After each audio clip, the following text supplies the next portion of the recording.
What are the three biggest fantasy football questions facing the 2022 Las Vegas Raiders as they get ready to open the preseason? Time to break it down right here and right now as we begin another edition of Locked On Fantasy Football. Are Locked On Fantasy, your daily NFL fantasy podcast. Part of the Locked On Podcast Network. Your team every day.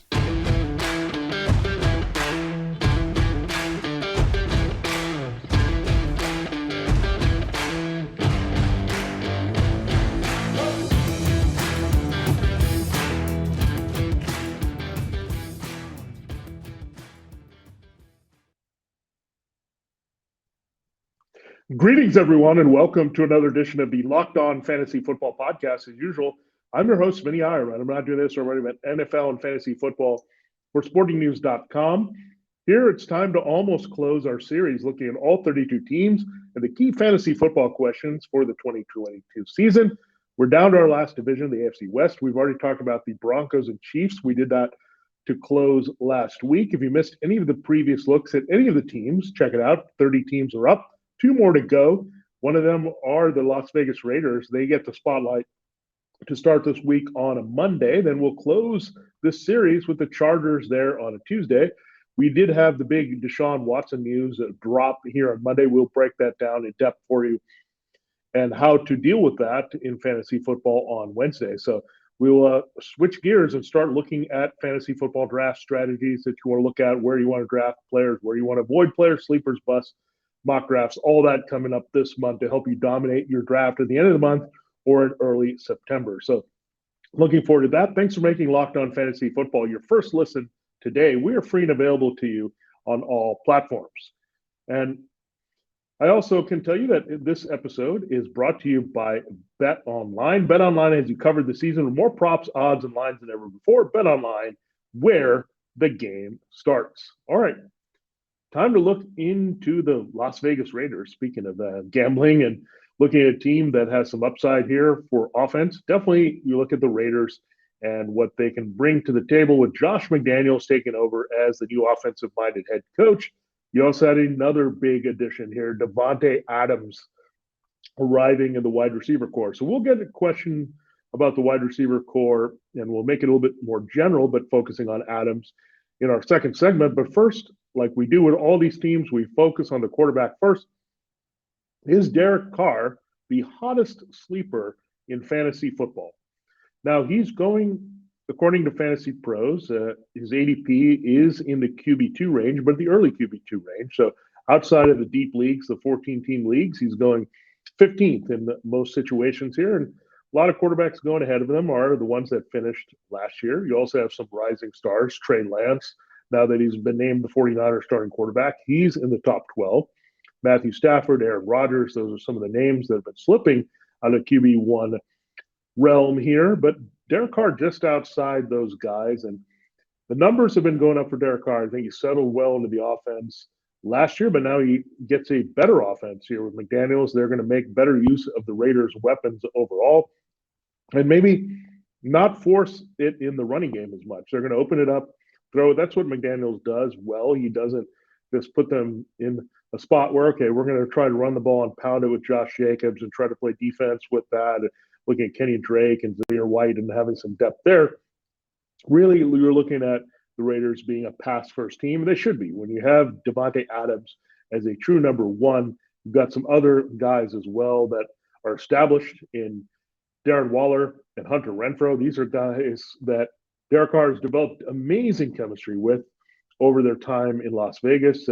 First, it was Waller and Waller's breakout, and then Renfrow picking up where he left off at Clemson as a clutch receiver. Just has a good development and chemistry with Carr. And then you have Adams. He's the OG guy with Derek Carr. Going back to Fresno State, these guys were buddies. This is the biggest reason why Davante Adams, on top of the Raiders willing to give him the contract that the Packers weren't long-term, above the franchise tag, he wanted to come to the Raiders because he wanted to play with Derek Carr. That's how strong their bond has lasted. He's eyed the situation for a long time.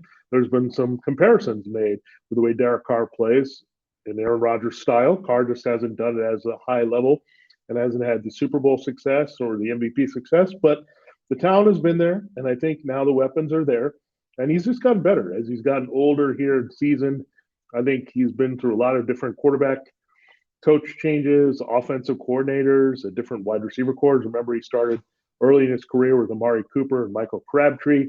Well, now he's back up to that level, I think, at wide receiver. And Carr, one thing that's kind of been the knock on him in fantasy is this doesn't give you anything running. So a lot of it is dependent on his pocket passing. He is a good athlete and can move around, but you're not going to get that running part as a dedicated part of his game here. But we know that Josh McDaniels has got it done with big fantasy numbers with Tom Brady now. I'm not saying Derek Carr is Tom Brady at all, but as Brady has said, it put a lot of quarterbacks in the system. They would have been successful and put up some numbers because McDaniels opens things up. He's going to, again, take advantage of the best personnel on the field. And that's good news for Carr because the best personnel right now is Adams, Renfro, and Waller around it. But it's not just that. There's some good depth there. You have Demarcus Robinson, the former Chief.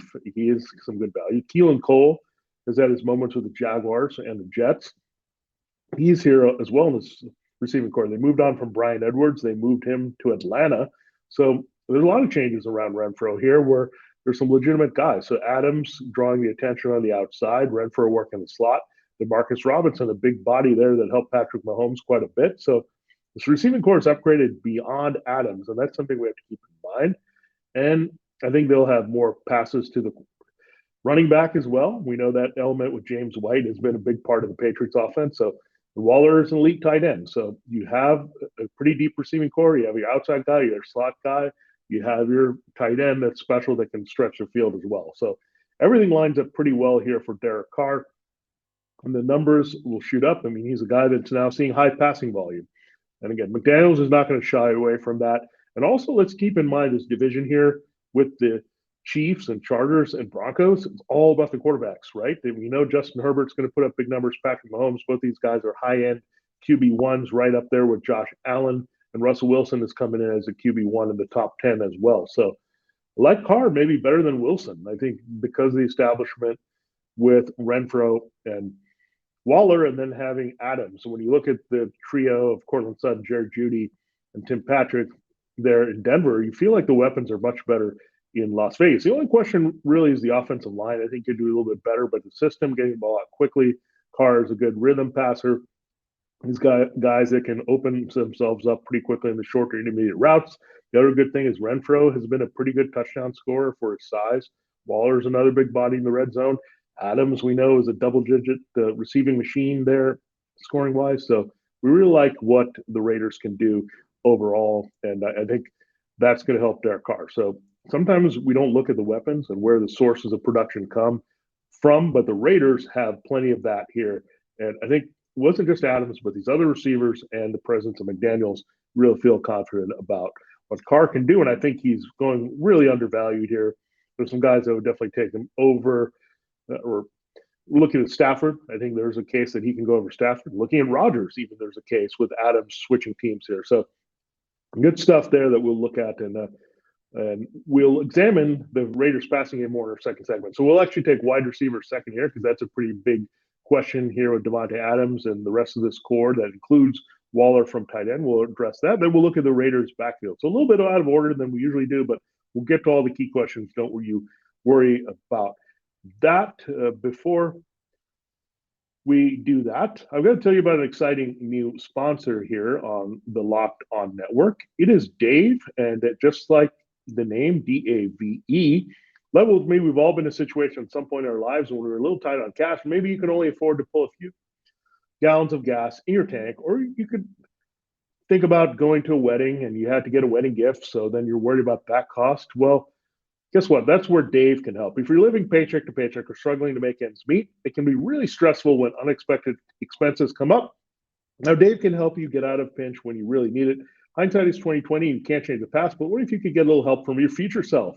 Maybe you asked to borrow a little cash. Well, now you can with Dave. Dave is the banking app that can help you get up to $500 instantly with extra cash. It's more money to fill your tank, buy a wedding gift, or just catch up on bills. You can finally tackle those expenses that have been stressing you out without any hangups. The best part about Dave, there's no interest and no credit check needed. Millions of people have already downloaded the Dave app to get the financial relief they need with extra cash. So if you're in a pinch and need some extra help, download Dave and think of it as a helping hand from future you. It's easy to get in on Dave. Just download the Dave app from the App Store right now. That's Dave, D-A-V-E. Sign up for an extra cash account and get up to $500 instantly. For terms and conditions, go to dave.com/legal. Instant transfer fees apply. Banking provided by Evolve, member FDIC. Dave, future you will thank you. All right, it is time to look at our next key question involving the 2022 Las Vegas Raiders. And yeah, we're going to go a little bit out of order for this team, but we can do that because it's the second to last team. We're going to look at the receiving core here. So the question is, what does Davante Adams do to help the other receivers' value on this team in fantasy football? Now, Adams in himself, I don't think there's going to be a big drop off from what he did with the Packers. I think he's just that talented. I know it's not Rodgers, but it's Carr. And if it was any other quarterback, there would be an adjustment period here to getting on the same page with the guy. But this has been quick. It's been here all off season long. So they've had plenty of time to rekindle that relationship on the field here. So really like what they can do with Carr and Adams. So Adams is fine. He's going to make that transition. The change is going to be not much of a change. He's still going to be taken where you would take him. Normally, it's not like Tyreek Hill where you have questions with Tua Tagovailoa and the other weapons there. Everyone knows why the Raiders got Adams. Everyone knows that he can fit with Carr, and Carr is going to give him the targets that he needs to be successful, and he's going to have a high catch rate, the touchdowns, everything is going to be there. Now, the trickle-down effect, I think it's going to affect Darren Waller and Hunter Renfrow in fantasy. Adams is going to eat up a lot of targets, not a lot of vacated targets on his team, and Edwards was your top kind of lost receiver from this mix here from last season. So not a lot missing from what the Raiders had last year. And they adjusted well when Darren Waller was hurt. So there's that. But now Adams, the healthier guy, the new shiny toy in town, I don't think Renfrow is going to be hurt as much. I think he kind of overachieved a little bit because the receiving core was such a mess last year. I still think he's got solid wide receiver 3 value that can turn into wide receiver 2. He's going to be involved in this offense quite a bit. And there's a loose comparison that can be made here. Davante Adams is the best receiver Josh McDaniels has basically had since Randy Moss in his prime there for the Patriots with Brady. So he's going to treat Adams as the alpha completely. Renfro's a little bit of Julian Edelman, and I think you see a little bit of Rob Gronkowski and Darren Waller. So there's some parallels that can be brought there. I think you'll see Hunter Renfrow get it done with volume, not necessarily with touchdowns. So half point, full point PPR, Renfrow has a little bit more value into that wide receiver 2 realm. In standard leagues, he's probably more wide receiver 3. I don't see him necessarily being as big of a touchdown guy, with Adams probably getting into double digits here as a target. He can get open pretty easily in the red zone. He's more of a classic red zone receiver than Renfrow. And remember, Julian Edelman's touchdowns were a bit volatile there and more leaning toward the possession and the high volume there. So that's what you're looking at with Hunter Renfrow. Again, wide receiver 3 with a bullet going up in wide receiver 2, depending on the league format you're in. Darren Waller, I think there's a potential for a bust here for Waller, but I think it's going to be more on the scoring side. We've gotten used to him scoring again. That was not a big part of his game before, but they had to rely upon him a little bit more with just limitations elsewhere at wide receiver. So let's keep that in mind. Still think he's a good yardage play, and he's going to get downfield. But I don't think he's in that mix where I want to look at him with Travis Kelce and Mark Andrews and Kyle Pitts. I think he falls into that next category where George Kittle, and there's some reasons that you might take George Kittle ahead of him. You can look at Dallas Goedert, also having a case to go ahead of Waller. So I think he's not that top 3 option that you would like him to be now with Adams. So there's some redundancy there with some of the usage that's going to happen, especially in the scoring position. Waller's going to be a key target. And again, he's going to put up decent numbers to supplement what Adams and Renfrow do, so Carr can add up to that QB1 we're looking for here. But Foster Moreau has proved to be athletic as well. He might get a few opportunities. Waller getting a little up there in age. The wear and tear could be adding up a little bit as he's taking a lot of abuse with all the coverage attention. So, again, he's going to get some nice coverage there to exploit in the middle of the field. But, again, Adams and Renfrow, a lot of the things the Raiders do are going to flow through them a little bit more. Waller's going to be that luxury that plays off them downfield. So I'm not saying Darren Waller's not a tight end 1 anymore. I just think just be careful about drafting him. There's only one ball to go around. And again, if there wasn't a connection with Carr and Adams, it'd be a little bit different where he'd be worked in as maybe a number 1 there, but he's going to jump Renfrow and Waller, and you have to make that adjustment here there's only one ball and there's not as many targets to go around here in Las Vegas. So really like what this receiving core can do overall. I think it's a good offense to invest in general. We've seen that with McDaniel's offenses, and this is not what McDaniel's had at the end of his Patriots time, right? There was not much there. The Nelson Aguilar, Kendrick Bourne, Jacoby Myers. This trio is way better than that. Again, one of his best trios he's ever had there, period. It doesn't matter if he's in New England or Las Vegas. So really excited for that. They're going to get the ball in the hands of the playmakers most. The rest of the guys are more complimentary. Yeah, you'll see Robinson and Cole have their moments, but Jacobs and the receiving part of the backs maybe less relied upon because you have Renfro, Waller, and Adams who all can take care of the short area. So that could be cut into a little bit. But again, expect Waller's touchdowns to go down, Renfro's touchdowns to go down. You got to adjust accordingly. There was going to be some touchdown regression in general, but now Adams confirms that as a consistent TD scorer in his own right. All right, there is a look at the Raiders' a key receiving question there, along with Derek Carr and the quarterback question. We'll answer that running back question in our final segment. I do have to tell you that BetOnline is the fastest and easiest way to check in all your betting needs. Find all your favorite sports and events at the #1 online source for odds, lines, and games. Find reviews and news of every league, including Major League Baseball, NFL, NBA, NHL, combat sports, esports, and even golf. BetOnline continues to be the top online resource for all your sports wagering information, from live in-game betting, scores, and podcasts. They have you covered. And a lot of action coming this week. We have the Hall of Fame game between the Jaguars and Raiders. So preseason action finally on the table here from the NFL, getting our juices flowing there for the regular season just around the corner. Head to BetOnline today or use a mobile device to learn more about the action happening today. BetOnline, where the game starts.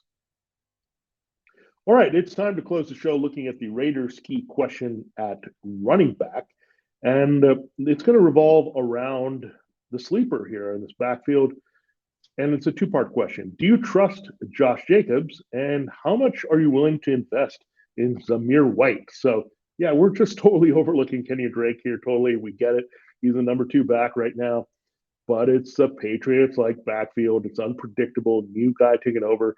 Guess who's the number 4, too? That annoying thorn in the side of the Patriots' backs, Brandon Bolden. So he's made his way here to Las Vegas. So he's involved in this as well. Zamir White was right up there with James Cook, leading the backfield for the Georgia National Championship offense. So very talented back. He was the lead back there. Cook was the complimentary pass catcher, Dalvin's brother. So Zamir White, following that tradition of Todd Gurley, Nick Chubb, Sonny Michel, those type of runners. I mean, Georgia's produced some good ones in the NFL. And Zamir White has a good skill set overall here. So Jacobs and Drake, we'll see how that plays out. I think Jacobs will be fine. I just think you'll see more of Drake factored in there. Might see Drake being the swing backup that you can work in the red zone a little bit of Rex Burkhead style, where Zamir White could end up being a good change of pace here with some explosiveness. You could see a situation develop with another Alabama back. We saw Damien Harris and Ramondre Stevenson. That could develop between Jacobs and Zamir White. So all kinds of things are on the table here. Just hard to trust Josh Jacobs again. They're going to open up the passing game quite a bit. There's too much competition here. Jacobs is not necessarily the most durable. So again, I'll be wary of him as taking him as an RB2. I think I'd rather look for some values later. Now, Drake is not a bad handcuff if you end up with Jacobs, at least from the veteran perspective, to cover your bases here with Jacobs and Drake, and wait until White comes along. But if I'm going to take a flyer late on the draft on this Raiders backfield, I feel a lot more comfortable with White, where I don't want to invest too highly in an RB2 with Jacobs. So I want to take him at the right price, maybe falling in that RB2 flex borderline here because of the presence of Drake and White.